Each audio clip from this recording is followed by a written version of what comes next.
There's nothing like being in the stands cheering on your favorite team.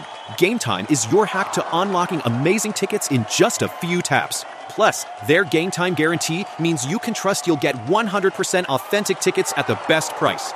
Fees are always included, so what you see is what you pay. Get the best deals on sports tickets. Download the Game Time app and create an account to start searching for tickets to upcoming games and events. Swipe, tap, ticket, go. Game Time. This week's pod is supported by Manscaped. Manscaped has just launched in the UK. We've gone years without using the right tools for the job, and now you can be one of the first people in England to experience Manscaped's life-changing products. Manscaped is a skin-safe trimmer for below-the-belt shaving. Their 7,000 RPM motor has quiet stroke technology, and I know you fellas like a quiet stroke. So they tell us that Manscaped's technology will make your testes their besties, and you can get 20% off and free shipping with the code NQAT at manscaped.com. That's code NQAT for 20% off and free shipping at manscaped.com.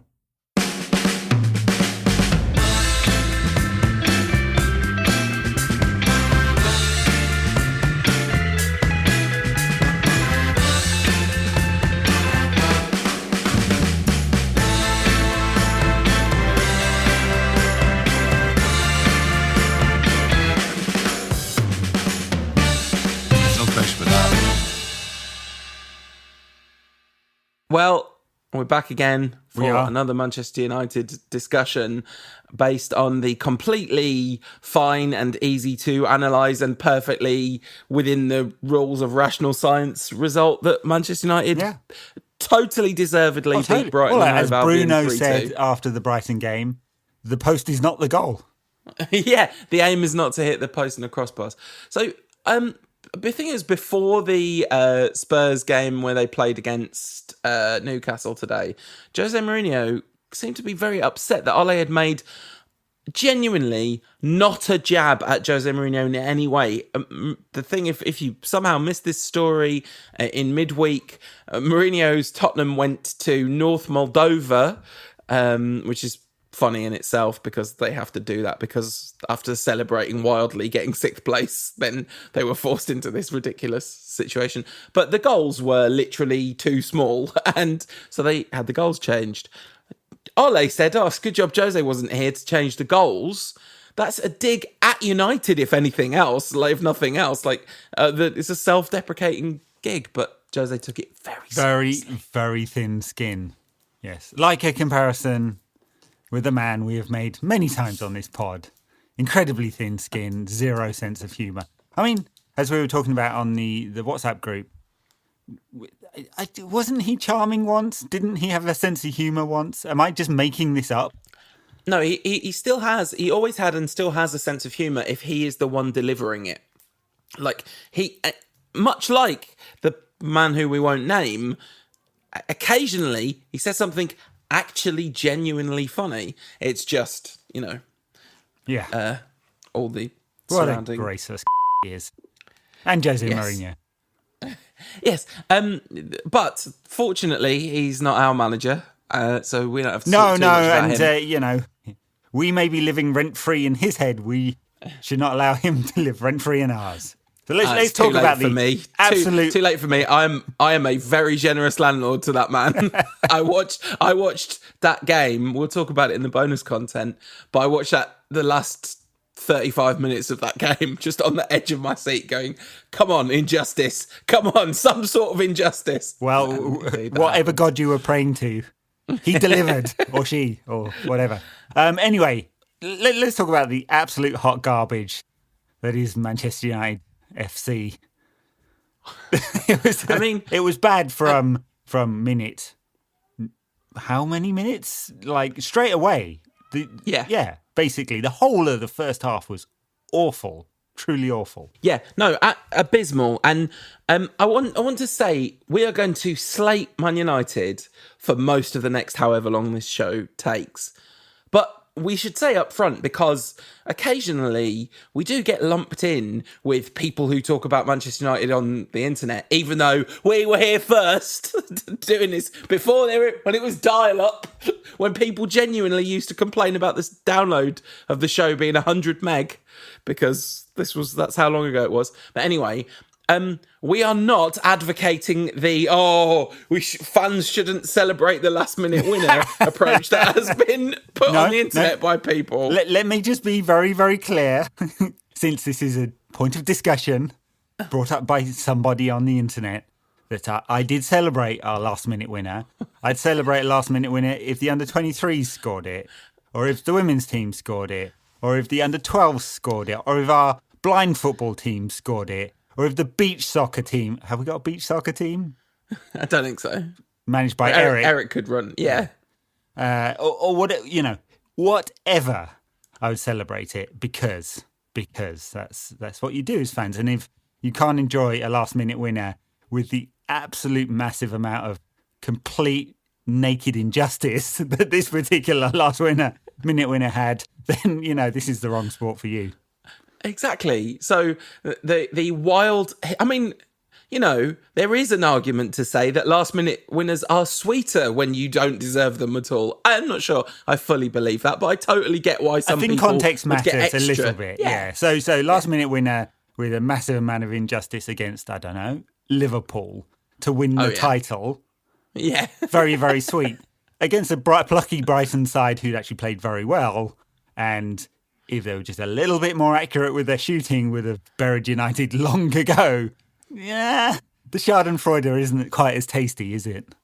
No, exactly. I know it's not my particular choice of condiment anyway, Schadenfreude in general. But having said all of that, that's just to get all that. We both went suitably wild when Bruno absolutely smashed it top bins. I laughed so much when the final whistle had blown and then it all kicked off, and you see that first still of Maupaying and you go, yep. Well, that's it then. We know the rule now. That's not that's a trivial decision in the weird alternate universe we currently live in. Yeah, no, that's right. I mean, remember how long it took to decide on the penalty for Marcus Rashford and the debates after that in Paris. And it's easy now. I mean, hate it or maybe like it a little bit, but they with the technology plus the new handball rule and the interpretation, there isn't really a grey area anymore. The only grey areas where exactly is your armpit. So because it's not, I said on last week's pod, it's the shirt. It's not the shirt. It's the armpit. Bottom of the armpit is the designated point of. Yeah, exactly. I was like, which part of the armpit exactly? What counts as the bottom? And doesn't that change from person to person? Well, what if you've got extremely long armpits? So, yeah. I don't know. We've been doing this show for 11 years, and we need new content. But I don't think I've ever thought either of us would say, "What if you have exceptionally long armpits?" On this show? I know. I mean, what if you start plaiting think it would be count? You. Anyway, so. But now there's no doubt. No one likes it because it feels it feels a bit. What's the word I'm looking for? It doesn't feel very human. It's robotic in its interpretation. It is actually, broadly speaking, how handball has been interpreted around Europe for quite some time, and not in the Premier League, but very broadly speaking. Yeah, and so they've removed all doubt, but you get things like the penalty against Victor Lindelof, the one today, which we'll talk about later. There was one in the Crystal Palace Everton game yesterday. I mean, he was barely away from his side. But this is basically this is what they're saying now. Handball is now if your hands are not by your side, it's handball. Basically, that is your silhouette. It's not even silhouette. It's what they talk about in the law. It says increasing the size of the body. Yeah. So they've got to be by your side, and above the head, it's always handball. Wherever above the head. beyond dumb, and it needs to be sorted out. But I feel like a lengthy conversation about that will be happening on every bit of football media you listen to or watch. So we probably don't need that. I'm sure the consensus would be where we would come down that this is really stupid, and it did feel very much like this is ruining the game kind of territory, you know. But anyway, the other thing that's ruining the game is Manchester United's defending. So I think there's two aspects to this performance that were bad. One, our good players didn't play very well. I have to say, in a broad sense, I'm not in the least bit concerned about that, because I just think that's being undercooked. Like, I think it's really straightforward. The thing that is a concern is our bad players also didn't play very well, as you would expect from bad players. But them being underbaked makes us catastrophically bad, basically. And the whole season is going to be a battle between whether our good players do more good things or our bad players do more bad things. Yeah. I mean, so look, the defensive weaknesses were shown up time and time again in this. I mean, Brighton had 18 shots, so it's not just the defenders, and we're going to talk a lot about the defenders and how bad they did, but midfield in front of them didn't protect them at all. 18 shots. United only had 2 shots from open play, which will tell you something about how bad our forward play was as well. And that took, I think, less of the commentary.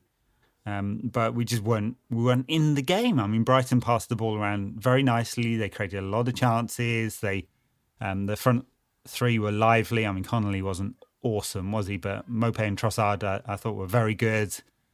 Constantly switching positions in midfield. They had, both willing runners and, had Lallana in an unfamiliar position, sort of as the base of that midfield three. And, they played very well, Brighton, for the most part. Didn't get the rub of the green, didn't finish as accurately as they would have liked to. It's marginal, right? It's marginal, of course. But I think, there are many games in which United have had 18 shots and not won games. And, I thought Graham Potter was very sort of, he was realistic that this happens in football. And, if I was him, I might have been a bit more bitter about it. Yeah, he doesn't strike me as that type. I think he's more in the sort of control the controllables, modern management mindset, which is a good mindset to have, where you do everything that you can do as good as you can do it, and the rest takes care of itself. So you really do win some and lose some when it comes to that. And of course, I'm sure Trossard will leave that game very disappointed. And what's his name? Solly March must be like, because he missed what you could describe as a sitter at one point in that game. But I totally agree. United played brilliant. Brighton played brilliantly for the most part of that game, and United just weren't in it. The spectacular inability to string 3 passes together. The one good goal we scored was as a result of one magnificent pass, and then a moment like some individual brilliance from Rashford. I mean, it's a hell of a pass from Bruno. I mean, it's absolutely glorious. Oh, yeah. It's the best of Bruno. 8 players with one pass. Yeah, I mean, it's a brilliant moment from United, but they didn't happen very often, did they? Once. There you go. I mean, Bruno had one of the days where it wasn't quite coming off for him. He wasn't as bad as Pogba. I thought Pogba had a really poor day in midfield. And, when Pogba's sort of not his best, the things that you're not getting from him are the kind of attacking creativity that you really want, right? And here it was just kind of the all-round game. He's very sloppy with his passing, which he's not normally from that deep area. Of course, you don't get the kind of attacking stuff when he's playing so deep and he's being sort of disciplined, but the basics were not coming off. No, he struggled to do the thing that he is generally so good at, which is get the ball out past the first rush of press. Yes. And we were just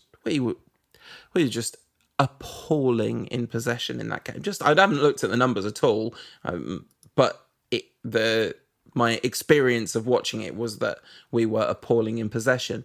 I don't want to. I feel like if you're going to reasonably analyze that game, there's a couple of players who come in for particular opprobrium for our defensive mistakes. I should say Martial, who I'm ridiculously defensive of, like Pogba, had a really bad game too. He did one wonderful thing in the Greenwood goal that was offside because Rashford was offside. Frustratingly so, I have to say. A few times in this game, Rashford felt avoidable. Yep. That one in particular felt like he just wasn't at his sharpest in terms of reading the game flow. And it was a fine finish from Greenwood, of course. And Martial did a brilliant bit to kind of skip away from a couple of defenders. It was almost the only thing he did of note in the game. I thought, I don't know. I don't like doing this. I thought Luke Shaw was absolutely appalling in that game. I mean, he made an incredibly telling contribution in the one bursty run that he got fouled, but it was Trossard that he was... Yeah, and not up against one of their, certainly not up against Lamptey, who I don't know if anyone knows, has probably got Luke Shaw in a foot race. But Trossard sort of probably didn't need to foul him, but did, and that led to the free kick that we equalised with. But I thought his defensive performance was like right from the off. The first one that hits the crossbar, it's not anywhere near Luke Shaw's side, but Shaw's covering for Matic. He's like, Matic has gone to cover for Shaw because Shaw was upfield. Shaw's come back and is supposed to be doing the defensive midfield sweeping up. And he just looks like he doesn't have any idea where to go. And he's caught constantly between options of go or stay or whatever. But I hate doing this kind of reductive analysis, but a lot of it feels to me that he just doesn't really want it enough, because if he, after he's gone upfield, really bust a gut to get back into position, he'd have more time to make the right decisions. And so often he's not. And I'm just watching him all the time on his few, he does push upfield, no more than any other fullback should do, really. He doesn't do the driving runs very often anymore. I mean, that was his one, really, in the game where he got fouled. He used to have that in his locker. I don't think he does anymore. But time and time again, he's not back in position when the ball transitions, and it feels a bit unforgivable. But as I said, that's reductive because there's other problems to his game, and I don't want to simplify it to he ain't got the passion. But there's a little bit of that. I don't think he really likes being a footballer. Sometimes it feels like hard work for him. Yeah, and I mean.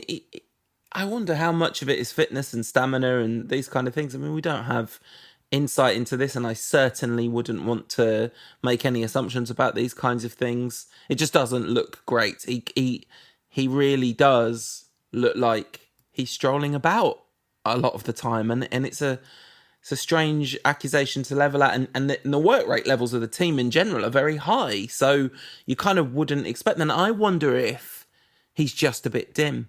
I wonder if it's not so much that he doesn't care and hasn't got the passion for it, as his brain isn't very good at making him do the things he needs to do. Yeah, even though I don't know. Ollie would never say it, would he? He'd never talk about, not in the way that Mourinho might talk about his, weaknesses in terms of analysis and taking on information and stuff like that. Because, managers do talk about that, and certain managers, and Ollie's not one of them, gives a lot of information to the players and expects them to take it on board. Guardiola, for example. Yeah. Louis van Gaal.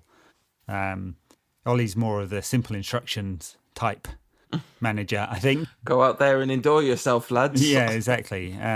But anyway, I mean, like on the broader point, and it kind of comes to this point about instructions and organisation, broader point about our defence is they were all out of position all the time. Wan-Bissaka was out of position. The amount of times that someone was caught out of the back stick with an overload, it was just shocking. And Wan-Bissaka was caught there several times. We know Maguire and Lindelof's principal weakness is that in any pace, anyone running at them, they really struggle with that. Struggle to get in the right position, struggle to read the game, neither of them have any recovery pace at all. And it's a disaster. And then, of course, the ball gets turned over, passing out from the back from United far too often. And this particular combination of Pogba and Matic, and maybe they're just not fit. And it's a little bit the style of player that Matic is as well, and the style of player that Pogba is, just do not offer much protection as a double pivot in front of that back four. And like if you concede 18 shots in a game, you're not protecting your back four.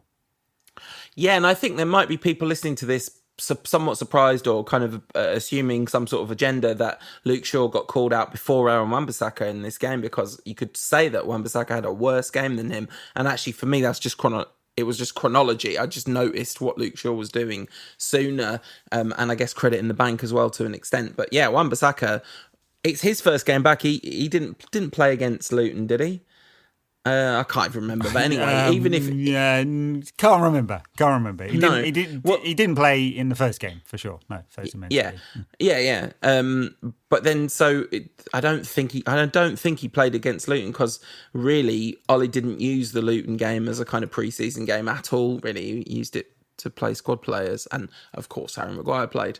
But the I wonder how much Wan-Bissaka's obviously, like, there are the he did play against Luton. Just checked it. Oh, okay, there you go. Yeah, so his positional play wasn't very good in this game, and that's not his number one strength. His number one strength is his one-on-one defending, which is absolutely extraordinary, very remarkably high level. But I do think he was singularly unhelped by problems around him. So playing Greenwood ahead of him, obviously Greenwood's job isn't to be a tracking back winger. It shouldn't be. And then the Pogba playing badly meant that he didn't offer the cover on that side that you would hope from whichever of the two is on the right in that situation. And then partly because of Shaw's like positional indiscipline, and partly because Maguire and Lindelof just ain't it, the shape, the overall defensive shape was so bad so often. I mean, I watched Match of the Day this morning, and the Brighton equaliser, the Solly March goal, it's actually not Wan-Bissaka's fault. Fernandes is behind him, and Wan-Bissaka knows Fernandes is there, and Fernandes does not know there's a man behind him. But if you look at United's, like, in the kind of images preceding unfortunate events kind of way, if you look at the shape, they're in a U shape, that back 6 or 7 or whatever it was. It's really bad. Yeah. I mean, one of the things that Ollie has managed to do is get the defensive organisation to the point where those individual weaknesses are not showing as much, right? And so the improvement last season, like it showed in the league table, 29 goals conceded, I think it was in the end, which was a good improvement and gave United a base from which to build a season. Yeah, and partly that was Maguire was an upgrade on what we had before, Jones or Smalling, and Wan-Bissaka too, being the best sort of one-on-one defender at the club now. But there are huge problems. I mean, Bailly played against Luton. We haven't really talked about the Luton game, but we can talk about it in passing, I guess. And he was very good in the Luton game. I mean, United weren't good overall. Let's just be clear. Right. May have won 3-0, but it wasn't a very coherent performance. But he did well, and Ollie called him out after the game to say he'd done well. And it does feel like that one problem. I mean, Bailly gives you another problem, which is, there's an error in him, and he does Bailly things like he might just fly kick someone or whatever, or attempt to Rabona a clearance. But he gives you pace, and I think that recovery pace matters in this team, and I think it does, and it would be a better balance with him in the team than, say, Lindelof or Maguire, one of them, and we shouldn't give Maguire a free pass, or we haven't on this show before, but we shouldn't give him a free pass because right now he doesn't look very good. I mean, we'll give him the same caveat as everyone else, right? He's probably not fit. Yeah. He had a difficult summer, you could say. Yeah, so. Absolutely. And I'll definitely give him some leniency on that. But Ollie's played him played him way too much last season as well. It's weird. But rubbish at the moment. He was just rubbish in this game. Maguire was. It was simple. I don't know what he did that was anything above the level of 6 out of 10 at any point in that game. And we spent 80 million on him, and that's, it's not his fault we did that or whatever. And he's obviously like very, very good in the air, Maguire, like aerial duels, no problem. I mean, defensively, he's very good in the air, by the way. Not attacking corners, as was much discussed. He did not get his 19th goal in 500 senior appearances or whatever it is. 313th senior appearances, although many of those are in League One and the Championship. But yes, no, he did not. Rather unfortunate for him. I mean, yes, there was a whole string on Twitter about how many goals he scored and his propensity to nod one in or not. But I think it was Ollie. Was Ollie talking about it? Yes, he was. Yes, it was one of those ones. Hey, if Harry Maguire can nod a few more in, our season might not be a complete catastrophe type comment that Ollie does now and again. Yeah.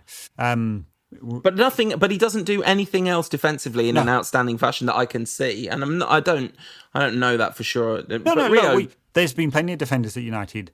And in the game generally, who didn't have great pace but could read the game so well that they were able to make up for some of it. I mean, hey, Franco Baresi, one of the greatest defenders ever to grace the game, wasn't very quick at all. And he played till he was like 90 and he was extremely slow by the end. But he knew every dimension of that pitch, and that's why he was so great as a defender. You don't always need great pace. But if you're not a great defender, you need great pace because you need to recover from, both your positional mistakes and your actual defensive mistakes.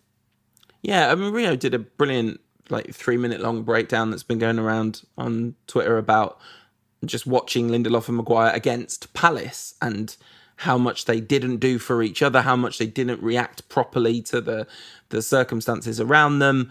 We haven't even talked about the specifics of, United gave away a penalty. It was definitely a penalty. I don't know why. I mean, it was nailed on, obviously. Bruno wasn't happy, but definitely a penalty. He definitely wouldn't have been happy if it wasn't given the other way around and he was the attacker. And, he said afterwards that the Brighton guy did well to engineer the contact. Yeah, all right, Bruno, you clattered him, mate. This is a player who's quite good at engineering contact. Yes, and he didn't clatter him so much as clip him. So that was what it was. Maupay did a little crying thing. Was that at Bruno? I don't know why that was. I don't understand why that was taken as a dig. It was interesting from Maupay because, of course, Maupay gave the interview after the game in which they'd beaten Arsenal last season, and Guendouzi had been a bit lippy, and in which he said Guendouzi should have a bit more respect, and so yes, maybe a little bit coming back at him there. Yeah, unless it was about something completely different and we're all letting him live rent-free. Then we got the equaliser, but, I can't even remember the order of the number of Brighton chances that were. I just felt like they had the ball in acres of space on the left-hand side of their attack or right-hand side of ours over and over again. I mean, March was excellent down that side, really dynamic. Until he had the ball in front of goal, at which point, apart from right at the end, he massively. You can see why he hadn't scored since December 2018 or whatever. Trossard, the raking shot early that hit the post, the left post, was, as we see it. Sorry, De Gea's right post was an absolutely exceptional shot, but definitely Luke Shaw was the reason that he had so much space to take that shot. The one that hit the right post kind of clipped the outside of the post, never really looked like it was going in. The one that hit the crossbar late on, though, that absolutely rattled the crossbar, that he was just in acres of space, found dead simply. Properly put his foot through that one, yes. And, hey, sometimes you hit them that clean, they go in. Ask Riyad Mahrez today in their game against Leicester City. But yeah, didn't for them. I mean, look, Brighton definitely deserved more out of this game, of course. But all these chances you're noting that have hit the post, they're fractions off. Yeah. And self-evidently, guess what? They heavily out XG'd United with their 18 shots to United's, I don't know, whatever it was, not very many. Well, only 2 on target from open play. I think 2 open play shots and the rest were from set pieces, yeah. Yeah. I wanted to talk about, oh God, so miserable. Sorry about this, everyone. I'm in quite a cheery mood on a personal level, just to put that out there, but, don't really know what else to say about this. I wanted to complain about Ole Gunnar Solskjaer's substitutions in this game. Where I was going to bring it up anyway, so yes. All right, let you go first. No, I don't want to moan. No, because I was going to come out with the words like, which you may want to use too, like dreadful, brain dead, conservative, lacking in imagination, the sign of a particularly weak manager, and probably not a very good one. I was going to use words like that. I don't know whether you were going to use anything like that at all. To be honest, I was probably going to modify all of those words into words that I was happy to say in public about him and face the opprobrium that will inevitably come. But genuinely, the substitution of Pogba for Fred, Pogba needed to come off. That, no problem there. But you got Van der Beek on the bench. It's 2-1 to United at this point. And Ollie goes to try and shore it up. And there is one thing that we should have learned from our many years of watching football, in particular Manchester United. Do not try and shore it up. I'd love to see the data on whether shoring it up works in terms of chances conceded after trying to shore it up. At that point, United actually did have a little bit of momentum, precious little bit of momentum. Well, yeah, scored just before half-time, took the lead, and then 10 minutes after taking the lead, Pogba's off. And then it was all Brighton, right? And Pogba coming off is great, but Van der Beek, just bring him on and play, go to a 4-3-3 and play, try and get a third goal rather than desperately try and stop them getting an equaliser. And this was made worse when he brought Bailly on to make it into a back three. And that was just calamitous because this was a side that was desperately struggling for organisation of any kind. And now you're throwing Eric Bailly and a change of system into that mix. It was just asking for exactly what happened to happen. Well, it was. And it was a signal to the team to start dropping back, right? Which they did. And it was also, it took one out ball out as well as an attacking option. So suddenly United weren't solving the problem in midfield at all. Had a flat back five and fewer players up front through which we could break. And actually, if you look at Marcus Rashford's goal, it's a pretty dangerous break. And in fact, actually, the Lewis Dunk own goal came from a break from Luke Shaw, pushing forward. So, it was. I thought it was very strange from Ollie. He does tend towards being conservative, not quite Mourinho-esque, but he does tend that way. And he didn't quite have faith in his players. And Van der Beek didn't come on until the 90th minute, a player who's excellent with the ball. Made a telling contribution when he did, because he was highly involved in the build-up to getting the corner, which won the game for United in hilarious fashion. What a penalty from Bruno Fernandes. Under that level of pressure, with the amount of time that had passed and the confusion and all the build-up and the chat in the press beforehand and the fact that he'd given away a penalty. And, guess what Bruno does when it comes to taking a penalty under pressure? Bang, top bins. Yeah, no that's right. And it would have been, it's 90 plus 10 when he's taking the penalty. The ref blown the whistle. There's, arguments on both sides, especially from United at first, then of course from Brighton when he's given it. I've never seen a penalty given after the final whistle before. And then Ryan in the Brighton goal stands on the penalty spot for as long as possible. I think he had to be told by the ref a couple of times to leave, and he's all trying to build that sense of pressure. And it can work, can't it? Sometimes, And he didn't try and replicate Maupaying's sort of Panenka, in which Dave, dearie me, got caught out, saved one penalty in like 400 years last week and moved too early. This time, he just lay down like he was going for a nap. You could see where he was placing his feet, like right behind. He was clearly behind the line in his head. Behind the line, he's definitely playing on him. But Bruno, none of that fazed him at all. Didn't do the hop, skip and jump this time, just a normal run up and smack in the top corner. Brilliant. Oh, worth a mention. You mentioned Dave. One other thing that I guess is worth a mention from this game, he pulled off a proper Dave save from Trossard. I think it was Trossard again, late in the second half when it was still 2-1. Yeah. One that you definitely thought was a goal, but he did the making himself a unique shape and stopping with unbelievable reactions and at really close range. It's lovely to see him do one of those. Very good. So that's it. I have nothing more to say, I don't think. A huge 3 points. Of course. After last week's disaster class, it had to be 3 points, didn't it? Yeah, I know, absolutely. Well, I mean, it didn't have to be. It would have been, anything could have happened, but it makes an enormous difference to the feeling around everyone, I guess. Sure. Yes. I mean, goal for Rashford. He got one against Luton in midweek as well. He needs that.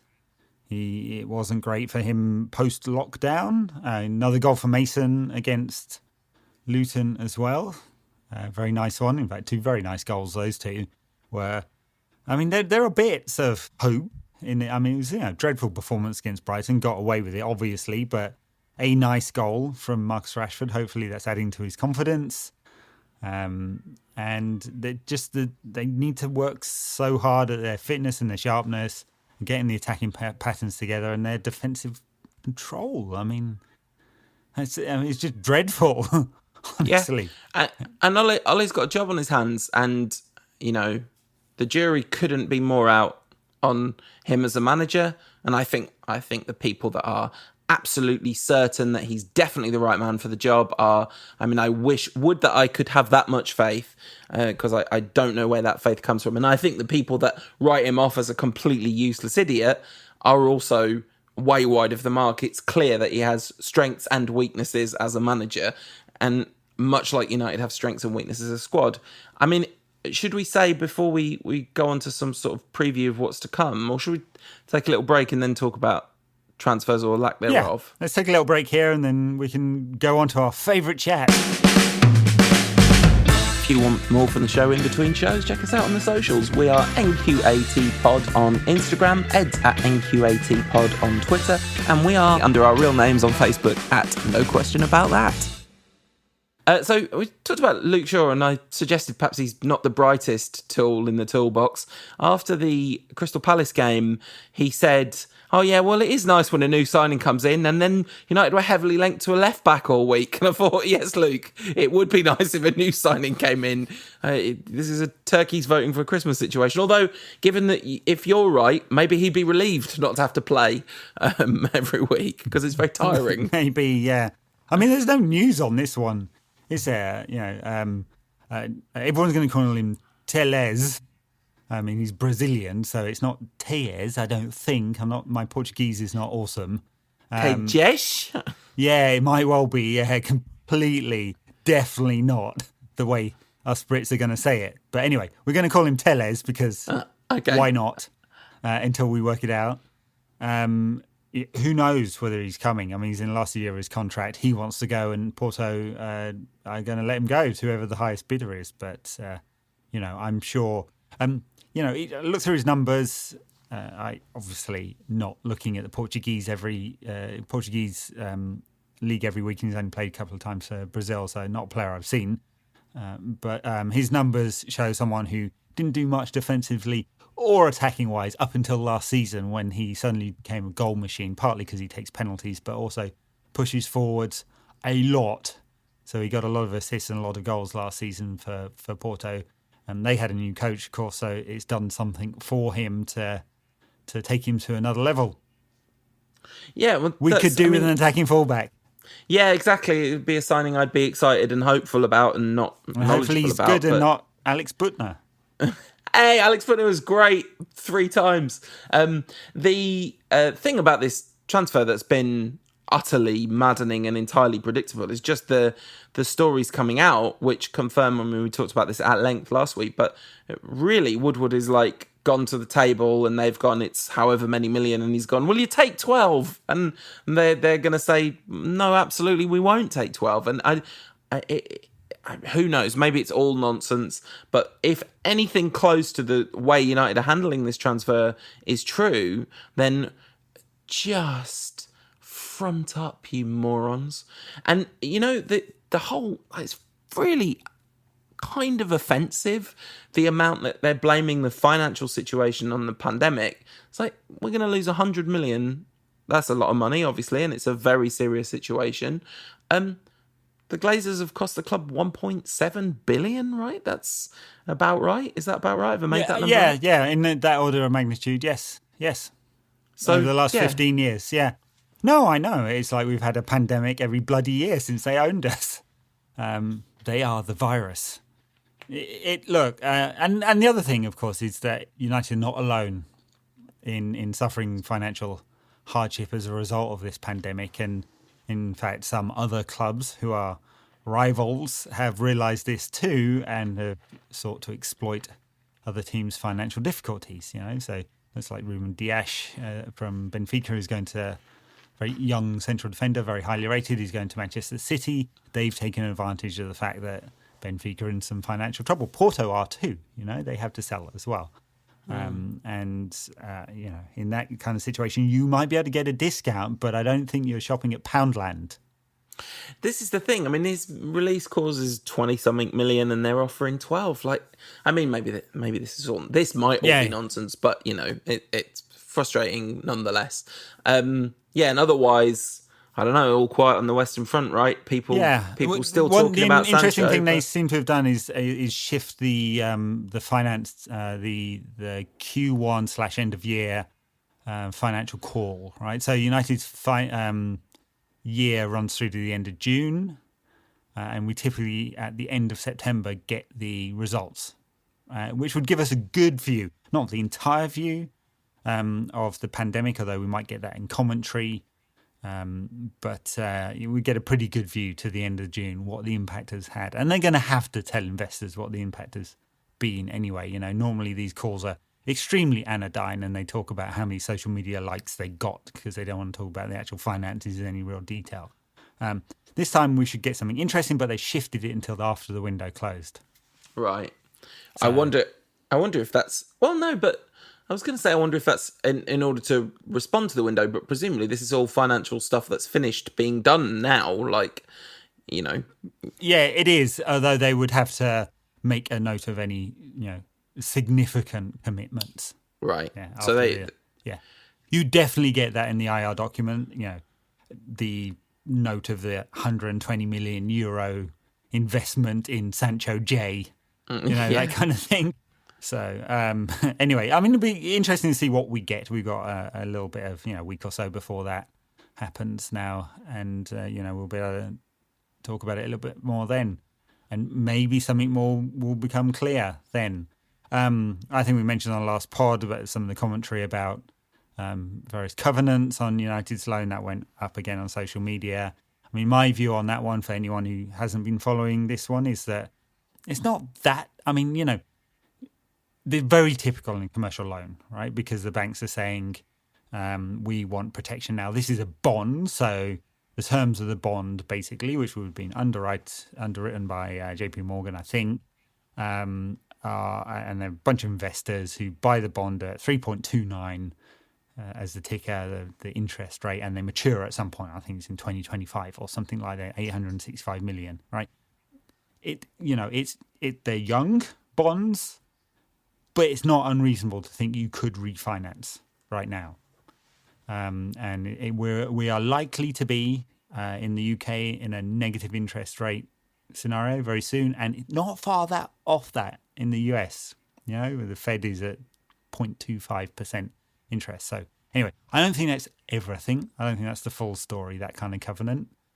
United could refinance, I think, but I don't even think that's the issue. I think cash is the issue and how much cash they've got right now, given that they're not getting season ticket revenues in, they're not getting match day revenues in. They're having to pay a rebate on the both international and domestic TV rights. Who knows what kind of rebate might happen for this season, because the product is not what the media partners have bought, right, or paying for. Yeah, and that's assuming it can continue in the form it currently exists. Exactly. The Chinese broadcaster withheld the payments. They've also lost that. Not sure if other broadcasters are threatening something similar. So there's a lot of doubt. And the biggest doubt for the Glazer families, are they going to be able to pay themselves their £22 million, half-yearly dividend or not? Yeah. And we'll find out next week. After the window's closed, United haven't bought anyone, and we find out that they've paid themselves £40 million dividend. Yeah, because there's no fans going to the games anyway, so it doesn't make any difference this time. The other thing that, of course, is about transfers is that there are outgoings as well as incomings, and continual discussion around Chris Smalling, and nothing necessarily moved, I don't think, yet. Big one today is that Lazio want to take Pereira on loan, but... Fine. I think it's very hard for United to sell some of these players. So Jones isn't going anywhere because he's injured. So, I mean, yeah. Talk of Lingard going, I think, is probably wide of the mark. I think that's unlikely. And yeah, so there we go. That's your transfer chat. You're welcome, everyone. Pleasure. Love it. Just love the transfer talk. So, shall we talk about? We've moved on from Brighton. Shall we talk about Brighton? Yeah, maybe the only thing I like less than transfer chat is preview chat, because it's so, I don't know, stuff's going to happen. I mean, the Brighton game, I would imagine that we will play an extremely weakened side. I would imagine they will too, and it's going to be a sort of who falls over the least competition. I mean, maybe they'll try and play a full-strength side to tear into United for revenge for the cruel injustice we've just served them. Yeah, it'd be interesting to see what Potter does here. I mean, obviously they haven't got the same depth of squad. Oh man, imagine being in such a bad state that you don't have the same depth of squad as Man United. Yeah, it's will be interesting, because United, of course, have got to look at the European games coming up soon in October, and try and manage that whole. I mean, I think there's an international break before the European games start, isn't there? So there's Brighton, then Spurs. Then I think we get the international break after that weekend, don't we? God. And some difficult one, then Chelsea and Arsenal after that for United. So, so he's got to manage all of that. I mean, of course, Ollie's going to make changes. I mean, could be 10, could be 11 changes. Well, it won't be 11 because Harry Maguire will play. Harry Maguire will play, and then 10 changes. Yeah, madness. But yes, so I guess Van de Beek and Henderson will definitely play, and Bailly will play, and who else? Some other lads. Good luck to them all, I say. Lingard will play. Mata will play. Mata because he's the Carabao Cup captain.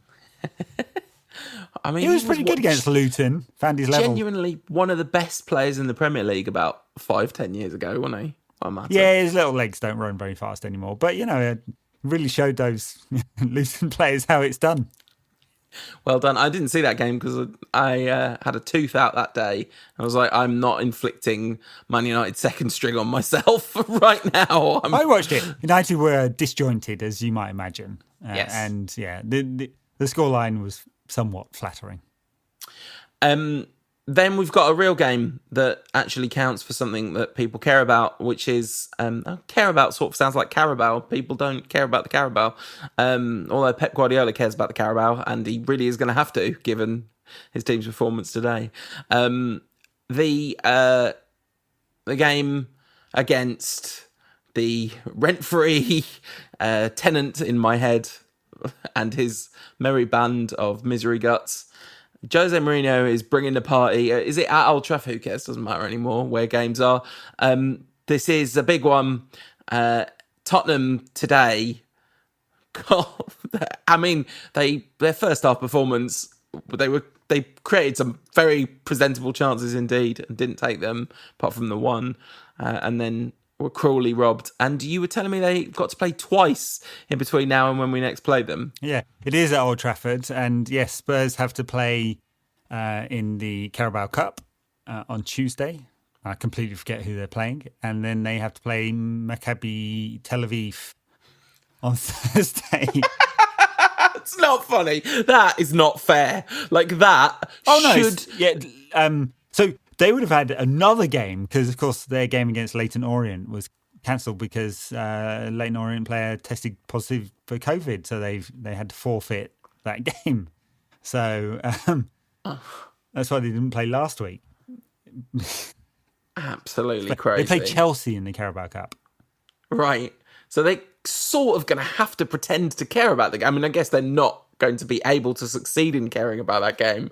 But, I mean, it is ridiculous. And Mourinho, basically, for that game against Maccabi Tel Aviv, just should have the night off, put the assistant in charge, play Dele Alli, all the things he hates doing.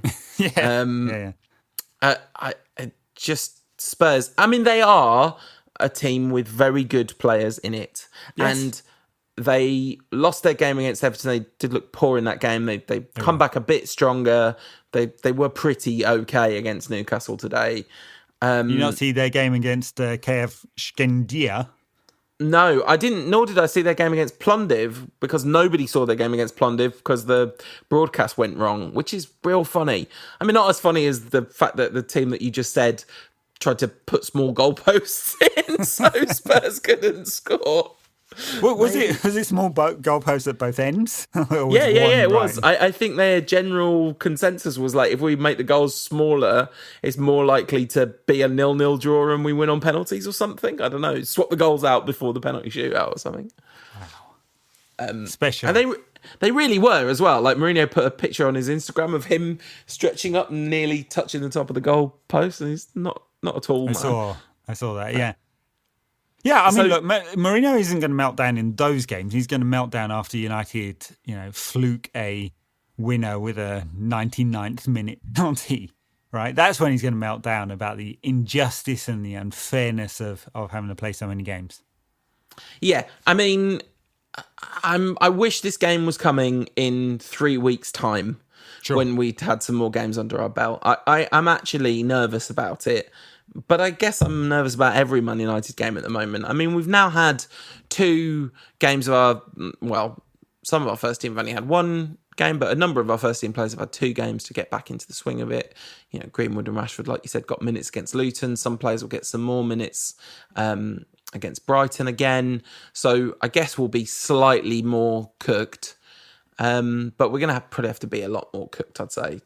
Yeah. Look, and I mean, it is funny what's happening at Spurs right now, especially Dele Alli. I mean, not funny for Dele, but just like it's all playing out all over again. And I was just thinking about the pattern of how this plays out with Mourinho. He did it with Martial and Pogba, but he did it with Hazard. Look at the quotes he has about Hazard. He did it with Ozil at Real Madrid. He was extremely rude about Ozil. He did it with Mkhitaryan. Might not be on the same level. He did it with Ka. I mean, at Real Madrid. This man, he's a cancer. He hates creative players. I mean, I was in the car, so I didn't see the Newcastle Tottenham game. And he heard that Son had come up at half time, and my immediate thought was, he's dragged him off because he's not defending well enough or something like that. Okay, he has a calf injury, which is good for United.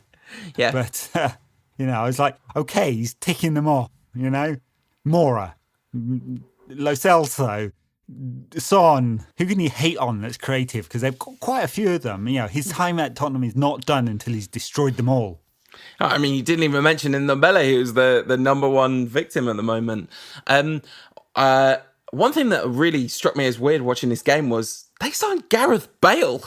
It's going to be so weird when Gareth Bale comes on for Tottenham. Anyway, that is to come. I guess he's not going to be ready when we play them, because I thought it was 4 weeks or something. No, yeah, and apparently that's a bit exaggerated. It's more time to make sure he doesn't go away with Wales in the international break. But yes, it doesn't look like he'll be ready for the United game. Right. He's scored a few against us in years past. We'll find out whether he's still got anything left in the tank or not. The one thing that I would assume is that Mourinho will obviously, I mean, we've talked about his kind of relative lack of attention to detail compared to the manager that he once was, but I imagine he will apply some attention to detail to this game because he'll be very hungry not to experience the the fate that what they got a loss and a draw against us last season. We beat them, and then there's that draw. But that draw, we were considerably the better side once Pogba came on, and Greenwood in that first game back from Project Restart. This, you would imagine he's going to say, press them like there's no tomorrow. Like, don't sit in a low block. Maybe he'll go for the thing that actually sit in a low block because their creative players aren't firing at the moment. That'll frustrate them. We can easily hit them on the break because as soon as they get out of shape... Exactly. I mean, if Son is injured, Bergwijn will come in. They've got lots of pace there. Bergwijn, Lo Celso, Mora, to play on the break. It seems well set up for that. And I'm sure Ndombele will not be playing. It will be Winks, who's, the kind of quarterback and Højbjerg, who's a very Mourinho player, isn't he? Kind of limited, but a destroyer, and does the defensive bit well. Yeah, and that if United's midfielders aren't on it, he could have a big say in this because we're going to have to play well to win this game. Unless we concede myriad chances and get a jammy late winner, and then I will definitely let myself have a bit of Schadenfreude. Yeah. Anyway, any thoughts on how it's going to go? Old Trafford crowd roaring us on. Oh, if only. Honestly, it's just awful. Anyway, I am going to go with a draw. I'm going to go with a 1-1 draw. Mourinho bores us to death, and then we get a penalty. And penalties it used to be you had to fall over someone's leg. Now you aim the ball at someone's hand. There's a great chance. I mean, you should do that. I wouldn't be surprised if players are not looking at how the interpretation is now and going, I'm going to try and hit the player. Well, Jose's definitely going to try and get him to do that, isn't he? Yeah, the dark arts. Yeah, I don't know. I'm going to go for a 0-0 draw. Wow. Okay. That's confident though. It's confident because that's saying we're not conceding goals. Yeah, I was just going to say I wouldn't. That's not the result But who knows? We'll see. We'll see what comes. I guess we, by the law of the Rankcast, have to technically make a number up for Brighton versus. Did I say Rankcast?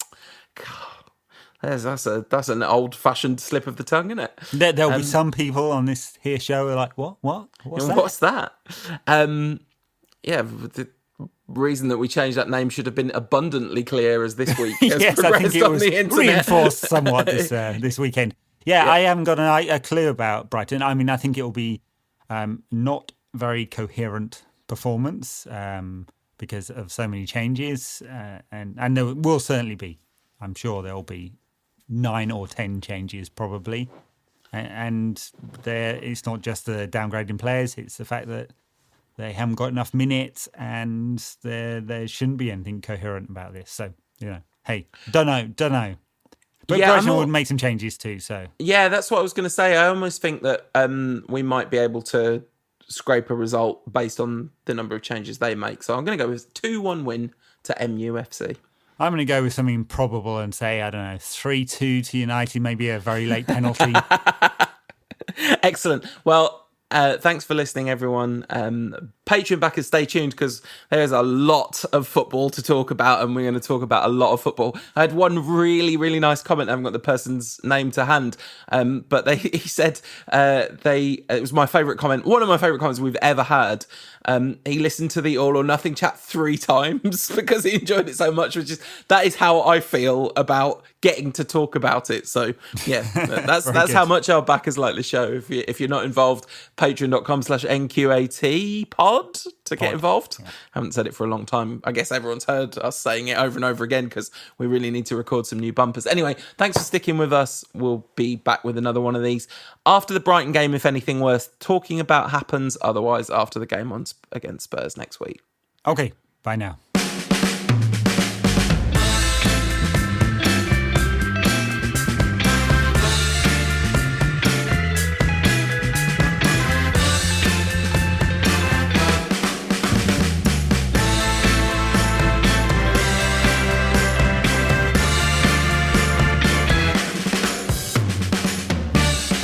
No question about that.